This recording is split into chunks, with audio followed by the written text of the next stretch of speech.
Hello my dear student, तो कैसे हैं आप सभी। उम्मीद करती हूँ कि आप सब बहुत ही अच्छे होंगे, स्वस्थ होंगे, मस्त होंगे एंड तंदुरुस्त होंगे। तो आज की क्लास में हम पढ़ेंगे मानव श्वसन तंत्र। हमारा चैप्टर चल रहा था मानव श्वसन तंत्र, ठीक है। तो आज का टॉपिक है हमारा क्या, मानव श्वसन तंत्र। पिछली क्लास में हम क्या क्या पढ़े थे। हम पढ़े थे कि पौधों में श्वसन कैसे होता है, एक कोशिकीय जीवों में श्वसन कैसे होता है, ठीक है। तो पौधों में श्वसन कैसे होता है, विसरण की क्रिया द्वारा होता है, ठीक है। विसरण क्रिया द्वारा पौधे किसके द्वारा गैसों का आदान प्रदान करते हैं, पौधों में रंध्रों के द्वारा क्या होता है, गैसों का आदान प्रदान होता है, ठीक है। ये जो रंध्र कहाँ पाए जाते हैं, पत्तियों में पाए जाते हैं। ये रंध्र कैसे होते हैं, बहुत ही छोटे छोटे होते हैं, ठीक है, जिन्हें हम नंगी आंखों से नहीं देख सकते हैं, ठीक है। अब आता है हमारा क्या, ये रंध्र के काम क्या होते हैं। रंध्र पत्ती के सतह पर पाए जाते हैं और इनका काम क्या होता है, पढ़े थे हम कि इसका काम होता है पहला तो ये कि गैसों का आदान प्रदान करते हैं, और सेकंड क्या काम होता है, सेकंड ये होता है कि वाष्पोत्सर्जन की क्रिया करते हैं, ठीक है। अब आता है सेकंड। सेकंड क्या होता है कि गैसों का आदान प्रदान कर रहे हैं, किस क्रिया द्वारा कर रहे हैं, तो विसरण द्वारा कर रहे हैं, ठीक है। आगे हम वाष्पोत्सर्जन के बारे में जाने थे, ठीक है। हम गैसों के आदान प्रदान के बारे में जाने थे कि पौधे जो हैं क्या करते हैं, दिन में क्या करते हैं, कार्बन डाइऑक्साइड लेते हैं और क्या करते हैं, ऑक्सीजन छोड़ते हैं, ठीक है। और रात में पेड़ पौधे जो हैं वो ऑक्सीजन को लेते हैं और कार्बन डाइऑक्साइड छोड़ते हैं। क्योंकि दिन में क्या हो रही है, प्रकाश संश्लेषण की क्रिया हो रही है, इसके फलस्वरूप वो क्या कर रहे हैं, कार्बन डाइऑक्साइड को ले रहे हैं और ऑक्सीजन को छोड़ रहे हैं। यहाँ तक हम पढ़ चुके थे। और हम पढ़े थे कि वाष्पोत्सर्जन की क्रिया क्या होती है, ठीक है। वाष्प में उत्सर्जन, किसका उत्सर्जन, जल का उत्सर्जन, ठीक है। किसका उत्सर्जन होता है, जल का उत्सर्जन होता है, इसके बारे में भी हम जाने थे, ठीक है। वाष्पोत्सर्जन का महत्व क्या होता है, पहला तो ये महत्व होता है कि अतिरिक्त जल को ये निष्कासित करते हैं, और सेकंड क्या होता है, सेकंड ये होता है कि ये ताप का नियमन करते हैं, ठीक है। क्या करते हैं, ताप का नियमन करते हैं, ठीक है। यहाँ तक हम पढ़ लिए थे। और हम क्या जाने थे कि रंध्रों का खुलना तथा बंद होना। रंध्र खुलते और बंद कैसे होते हैं, तो इनका नियंत्रण कौन करता है, द्वार कोशिकाएं करती हैं, ठीक है। ये सब कुछ हम पढ़ चुके थे। पौधों में श्वसन को हम पूरे विस्तार से पढ़े थे, ठीक है। आज हम क्या पढ़ेंगे, और साथ ही साथ पढ़े थे कोशिकीय जीवों में श्वसन कैसे होता है, तो कोशिका झिल्ली से विसरण क्रिया द्वारा होता है। जंतुओं में बहुकोशिकीय जीवों में श्वसन के लिए विशेष तरह के अंग पाए जाते हैं, ठीक है। जंतुओं में श्वसन अंग 3 प्रकार के होते हैं, श्वास नली या ट्रैकिया, गिल्स और क्या, और होता है फेफड़े, ठीक है। इसको भी हम जाने थे कि श्वास नली या ट्रैकिया के द्वारा किसमें श्वसन होता है, टिड्डा में, तिलचट्टा में, इन सब में क्या होता है, श्वास नली के द्वारा क्या होता है, श्वसन होता है, ठीक है। और गिल्स के द्वारा किसमें श्वसन होता है, मछलियों में श्वसन होता है, ठीक है। फेफड़े में उपसर्ग वर्टिब्रेटा के जितने भी जंतु हैं उन सब में किसके द्वारा श्वसन होता है, फेफड़े द्वारा होता है, ठीक है। यहाँ तक हम पढ़ चुके थे।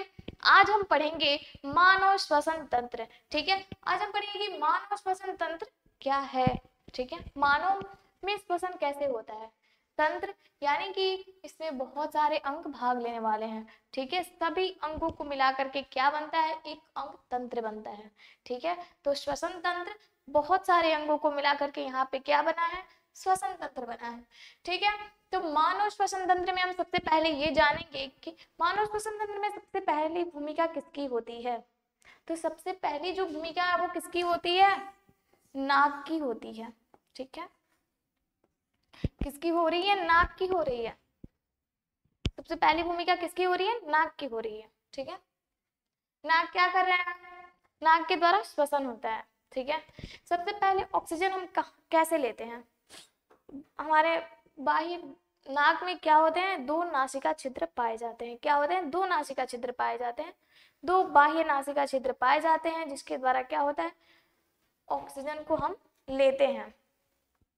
अब नाक क्या हुआ, ये प्राथमिक अंग होता है,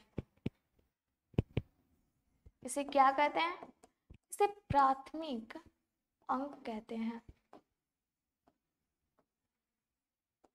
ये प्राथमिक अंग होता है।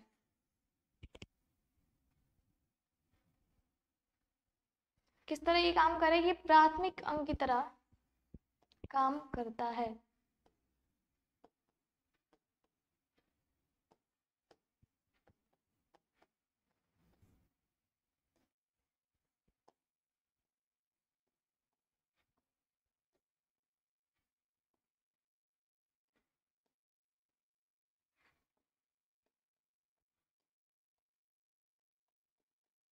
क्या कर रही है, नाक जो है वो प्राथमिक अंग की तरह कार्य करता है। ठीक है, क्या होते हैं, दो बाह्य नासिका छिद्र होते हैं जिसके द्वारा हम ऑक्सीजन को ग्रहण करते हैं। ठीक है, नाक से होते हुए कहाँ पहुंचता है, श्वास नली में।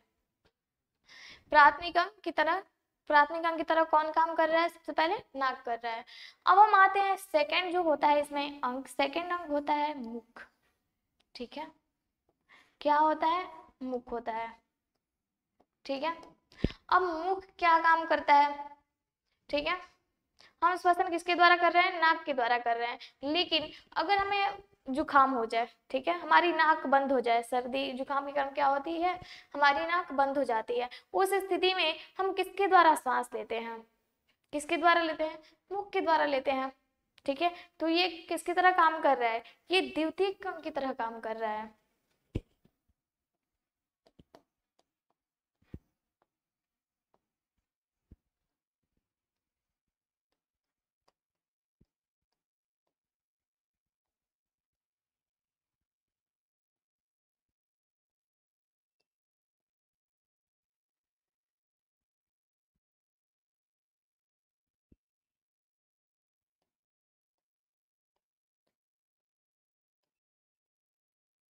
किसकी तरह काम करता है, ये द्वितीयक अंग की तरह काम करता है। प्राथमिक अंग की तरह कौन काम कर रहा है, नाक, सेकंड कौन काम कर रहा है, मुख। ठीक है, मुख का काम, श्वसन में काम कब होता है, जब हमारे नाक जो है वो बंद हो जाती है, सर्दी जुकाम के कारण जब नाक हमारी बंद हो जाती है तो किसके द्वारा हम श्वास लेते हैं, मुख के द्वारा लेते हैं। ठीक है, लेकिन सबसे पहले हम नाक के द्वारा ही लेते हैं। क्यों, मुख से श्वास लेने से हमें होता है बीमारी। कैसे, नाक के द्वारा अगर हम सांस लेते हैं तो जो भी श्वास लेते हैं उसमें जो बैक्टीरिया होते हैं या फिर बेकार पदार्थ होते हैं, वो सब क्या होते हैं, नाक के द्वारा छन जाते हैं। नाक में क्या होते हैं, महीन रोम की तरह क्या पाए जाते हैं, बाल पाए जाते हैं। ठीक है, वो उनके द्वारा जो अपशिष्ट होते हैं या फिर बैक्टीरिया होती हैं वो सब छन जाती हैं और शुद्ध हवा जो है वो मुख से होते हुए ग्रसनी में पहुंचता है। ठीक है, मुख ग्रसनी से होते हुए कहाँ पहुंचता है, श्वास नली में पहुंचता है। ठीक है, उसके द्वारा फेफड़े में पहुंचता है। और ये जो मुख है, अगर हम मुख से श्वास लेते हैं तो मुख में तो कोई ऐसा छनने वाला बाल नहीं पाए जाते हैं इसमें। ठीक है, जाल नहीं पाया जाता है मुख में। तो मुख में जो, अगर हम श्वास लेते हैं मुख से, तो जो भी बैक्टीरिया होती हैं वो मुख के द्वारा हमारे शरीर में चली जाती हैं और क्या होता है, हमें बीमारी भी हो सकती है। ठीक है, तो इसलिए हमें श्वास किसके द्वारा लेना चाहिए, नाक के द्वारा लेना चाहिए। लेकिन परिस्थिति, अगर ऐसी परिस्थिति हो जाए जिसके द्वारा हम नाक से श्वास लेने में प्रॉब्लम हो, तो इस स्थिति में हम क्या करते हैं, मुख के द्वारा श्वास लेते हैं। ठीक है, अब हमारा थर्ड आता है ग्रसनी। ठीक है, क्या आता है, ग्रसनी।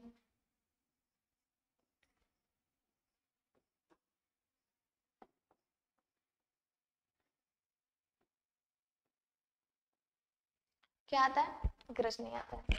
ठीक है, अब ये जो ग्रसनी कहाँ होता है, हम ग्रासनली की बात नहीं कर रहे हैं, हम ग्रसनी की बात कर रहे हैं। ग्रसनी क्या होता है, मुख के पीछे वाले भाग को क्या कहते हैं, मुखुआ के पीछे वाले भाग को ग्रसनी कहते हैं। ठीक है, अब एक ग्रसनी में दो भाग होते हैं, एक होता है ग्रासनली और एक होता है निकल द्वार और एक होता है कंठ द्वार। ठीक है, निकल द्वार कहाँ खुलता है, ग्रासनली में खुलता है, और कंठ द्वार कहाँ खुलता है, श्वास नली या ट्रैकिया में खुलता है। ठीक है, तो जो ग्रसनी है ये तीन तरह की होती हैं। फर्स्ट होती है नाक ग्रसनी,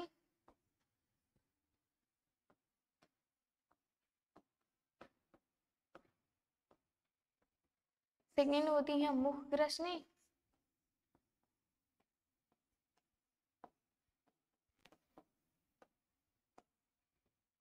और ये होती है कंठ ग्रसनी।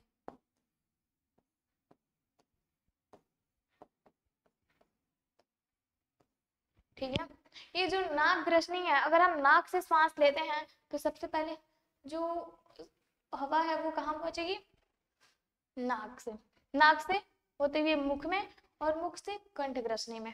ठीक है, लेकिन अगर हम मुख से श्वास लेते हैं तो मुख ग्रसनी से डायरेक्ट वो पहुंचेगी कंठ ग्रसनी में। ठीक है, अब यहाँ पर ग्रसनी का काम क्या होता है, ग्रसनी ये निर्धारित करता है कि जो भोजन है वो भोजन वाले नली में जाए और जो श्वास है, ठीक है, वो श्वास नली में जाए। ठीक है, जो भी हम श्वास लेते हैं वो किस नली में जाए, वो श्वास वाली नली में जाए। ठीक है, तो यहाँ पे जो मेन काम ये करता है कंठग्रसनी। ठीक है, क्या करता है, क्योंकि यहाँ पे पाए जाते हैं एक एपिग्लैटिक्स, एक पट्टी पाई जाती है जिसका नाम है एपिग्लॉटिक्स। ठीक है, ये एपिग्लॉटिक्स क्या करता है, ये एपिग्लॉटिक्स क्या कर रहा है, एपिग्लॉटिक्स जो है ये काम करता है कि जैसे ही भोजन आता है, हम आपको पाचन तंत्र में पढ़ाए थे, जैसे भोजन आया, ये जो एपिग्लॉटिक्स है ये क्या करता है, ये श्वास नली को ढक देता है, जिससे कि भोजन जो है वो श्वास नली में ना जाकर सीधे कहाँ जाता है, ग्रास नली से होते हुए, ठीक है, कहाँ पहुंचता है, आहार नली से होके आता है अमाशय में।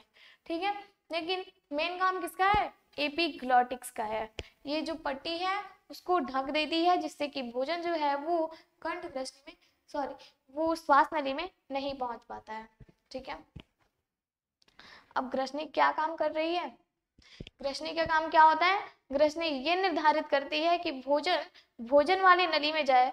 ठीक है, वो जो श्वास है वो श्वास नली में जाए। ठीक है, ये हो गया ग्रसनी का काम।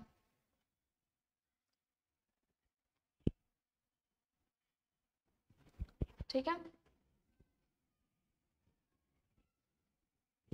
अब आता है श्वास नली, और आता है हमारा क्या, श्वास नली। ठीक है,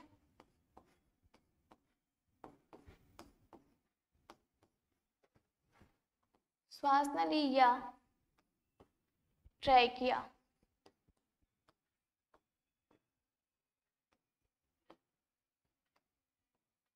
ट्रैकिया क्या आता है, श्वास नली या ट्रैकिया। ये श्वास नली या ट्रैकिया कैसी होती है, ये है श्वास नली या ट्रैकिया। ठीक है, ये क्या होती हैं, ये होती हैं श्वास नली। ठीक है, इसके द्वारा कहाँ जो जो हवा है वो कहाँ पहुंचता है, ऑक्सीजन कहाँ पहुंचता है, फेफड़े में पहुंचता है। ठीक है, तो अभी श्वास नली को देखते हैं।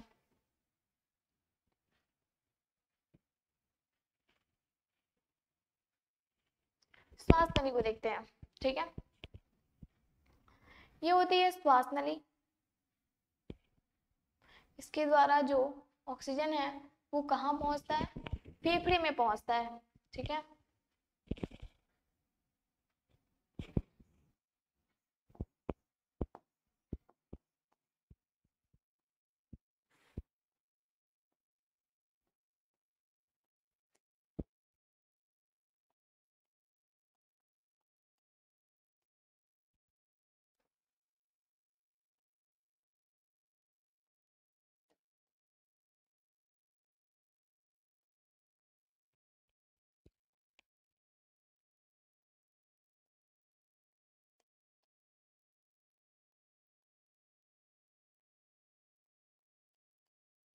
कहाँ पहुंचता है, फेफड़े में पहुंचता है।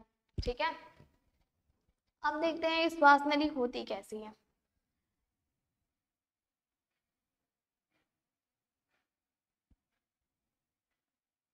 ये होती है श्वास नली। ठीक है, क्या होती है, श्वास नली होती है। ठीक है, इस पे क्या पाए जाते हैं, उपास्थि के बने अपूर्ण वलय पाए जाते हैं। क्या पाए जाते हैं, उपास्थि के बने अपूर्ण वलय पाए जाते हैं। ठीक है, ये क्या है, उपास्थि के बने ये अपूर्ण वलय पाए जाते हैं।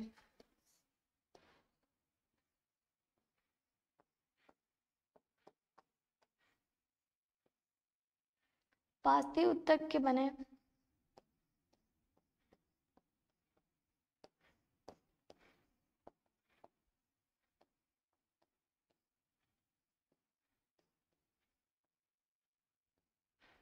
पाए जाते हैं।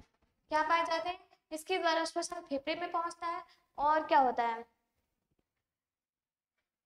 जो श्वास नली है इसमें ये उपास्थि के बने अपूर्ण वलय पाए जाते हैं। ठीक है, यहाँ तक हम पढ़ लिए।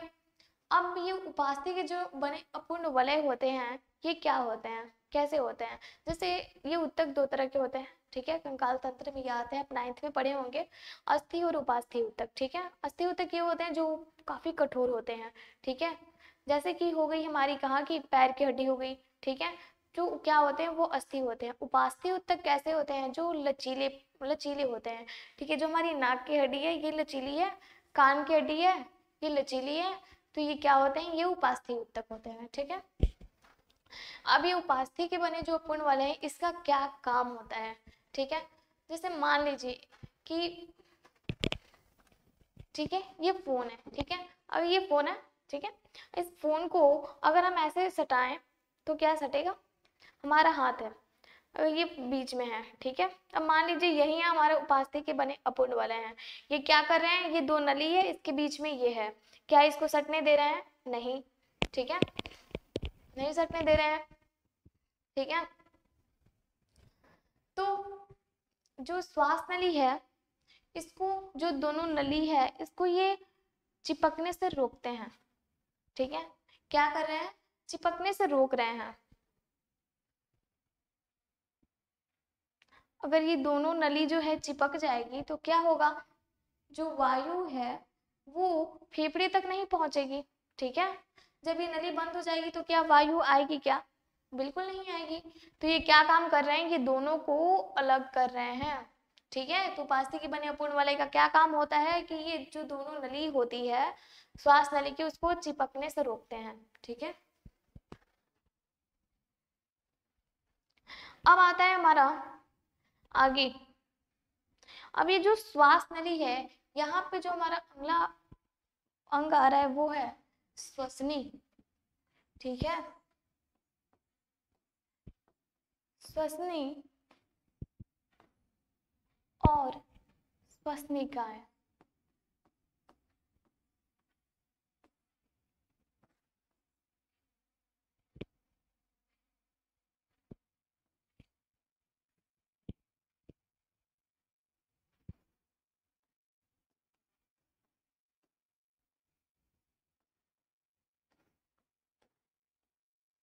ठीक है, क्या है? ये श्वसनी या श्वसनिकाएं हैं, ठीक है। अब इसका काम क्या होता है? अब जैसे ये हुई श्वास नली, ठीक है, इसमें क्या पाए जाते हैं? उपास्थि के बने अपूर्ण वलय पाए जाते हैं, ठीक है, क्या पाए जाते हैं? उपास्थि के बने अपूर्ण वलय पाए जाते हैं। अब ये जो श्वास नली है ये दो भागों में बट जाती है। कितने भागों में बट जाती है? दो भागों में बट जाती है, ठीक है, ये दो भागों में बट गई। ये होते हैं फेफड़े, ठीक है, ये दो फेफड़े पाए जाते हैं हमारे बॉडी के अंदर। अब ये जो श्वास नली है ये उपास्थि के बने अपूर्ण वाले हैं। अभी जो श्वास नली है वो क्या हो रही है? यहाँ पे दो भागों में बट जा रही है। इसे क्या कहते हैं? इसे कहते हैं हम लोग श्वसनी, ठीक है, क्या कहते हैं? श्वसनी कहते हैं। क्या बोलते हैं इसको? श्वसनी बोलते हैं, ठीक है। अब आते हैं श्वसनिकाएं क्या होती हैं, ठीक है। यहाँ पे जैसे ये बटती हैं तो मैं आपको दिखाऊं कि यहाँ पे, ठीक है, ये जो श्वास नली है इस पे ये पूर्ण वलय पाए जाते हैं, ठीक है, ये श्वास नली है इस पे अपूर्ण वलय पाए जाते हैं, देखिए, ठीक है। ये जो अपूर्ण वलय यहाँ पे ये जो श्वास नली है वो दो भागों में बट रही है, ठीक है, बट रही है। इसे क्या कहते हैं? इसे श्वसनी कहते हैं, ठीक है। अब आते हैं ये जो श्वसनी है, अब ये श्वसनिकाएं, जैसे ये श्वसनी दो भागों में बटती है ये श्वसनिकाएं जो है वो फैल जाते हैं, ठीक है। क्या हो रहे हैं? ये जाल बना देते हैं अपना, ये श्वसनिकाएं की तरह ये जाल बने होते हैं, ठीक है। इस जाल को हम लोग श्वसनिका कहते हैं।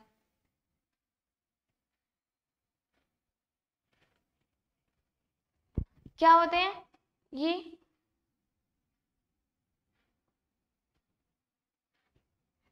जो है वो पतले पतले जाल पाए जाते हैं। इसे क्या कहते हैं? इसे कहते हैं हम लोग श्वसनिकाएं, ठीक है।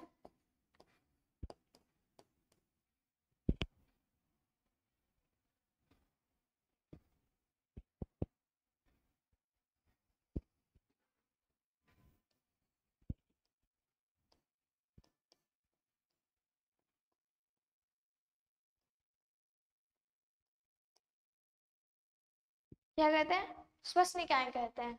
ठीक है, यहाँ पे ये जो जाल की तरह रचना फैलती है इसे क्या कहते हैं हम लोग, श्वसनिकाएं कहते हैं। ठीक है, और ये जो श्वसनिकाएं के सिरे होते हैं उस पे ये जो फूल जाती हैं, ठीक है, क्या हो रही, यहाँ पे ऐसे ही फूल जाती हैं। देखिए ये फूल जाती हैं,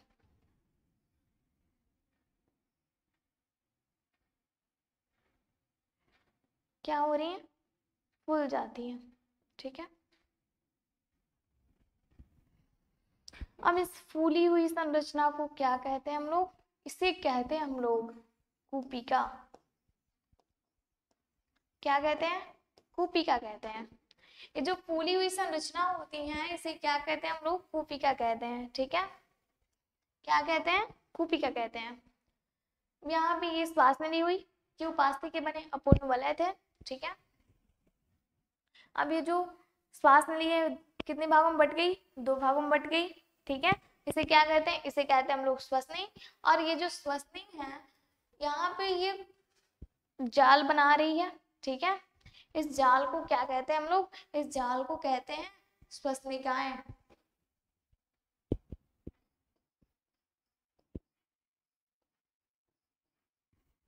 ठीक है, कहते हैं हम लोग क्या, श्वसनिकाएं। ठीक है, चलिए अब ये श्वसनिकाएं जो है, श्वसनिकाओं के सिरे पे ये जो फूली हुई संरचना होती है इसे क्या कहते हैं, इसे कूपिका कहते हैं। इसका काम क्या होता है, इसका काम ये होता है कि इसके द्वारा ही गैसों का विनिमय होता है। ठीक है, क्या होता है, गैसों का विनिमय होता है, यानी कि गैसों का आदान प्रदान किसके द्वारा होता है, इस कूपिका के द्वारा होता है। ठीक है, यहाँ तक क्लियर है। अब आता है हमारा एक लास्ट अंग जिसे क्या कहते हैं हम लोग, इसे कहते हैं डायफ्राम।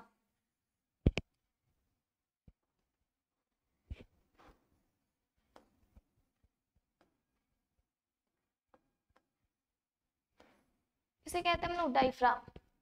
ठीक है, डायफ्राम में क्या होता है, पेशियों का संकुचन और शिथिलन होता है। ठीक है, जैसे हम ऑक्सीजन को लेते हैं, जैसे हम ऑक्सीजन को लेते हैं तो इस तरह की इस तरह का आकार बन जाता है, डायफ्राम का आकार इस तरह का बन जाता है। ठीक है, जैसे हम कार्बन डाइऑक्साइड को छोड़ते हैं तो ये अपना आकार बदलते रहता है, इस तरह का हो जाता है। ठीक है, तो डायफ्राम जैसे हम ऑक्सीजन को लेते हैं संकुचन और शिथिलन छोड़ते हैं तो ऑक्सीजन के जो ऑक्सीजन लेते हैं उसके साथ साथ क्या होता है, ये संकुचन और शिथिलन होते रहता है। ठीक है, यहाँ तक क्लियर है, हम डायफ्राम समझ गए। तो पेशियों में संकुचन और शिथिलन किसके कारण हो रहा है, इस डायफ्राम के कारण होता है। जैसे हम O2 को लेते हैं यानी कि ऑक्सीजन को लेते हैं, इसमें क्या होता है, संकुचन होता है, इसे छोड़ते हैं तो क्या होता है, शिथिलन होता है। ऑक्सीजन के साथ ये संकुचन और शिथिलन होता रहता है। ठीक है, ठीक, किसके द्वारा हो रहा है, डायफ्राम के द्वारा हो रहा है। अब अगला हम समझते हैं कि ये हुआ लास्ट डायफ्राम का। ठीक है, अब एक और पॉइंट है, हीमोग्लोबिन क्या होता है, हीमोग्लोबिन।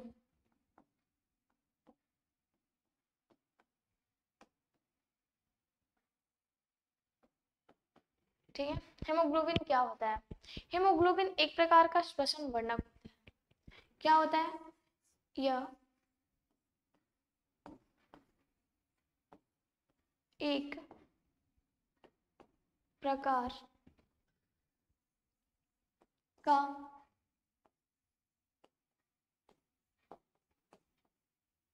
श्वसन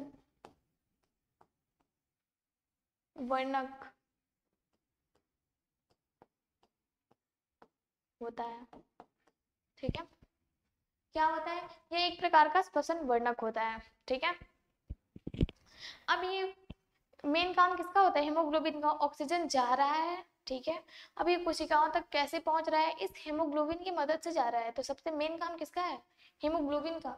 ठीक है, हीमोग्लोबिन को हम पूरे अच्छे तरीके से आपको बताएंगे जब हम आप ब्लड पढ़ाएंगे। ठीक है, नेक्स्ट चैप्टर में हमें पढ़ना है ब्लड के बारे में। ब्लड जब हम पढ़ाएंगे तो हीमोग्लोबिन बताएंगे कि ये क्या होते हैं। ये पाए जाते हैं आरबीसी में, जो रक्त होते हैं वो 3 प्रकार के होते हैं।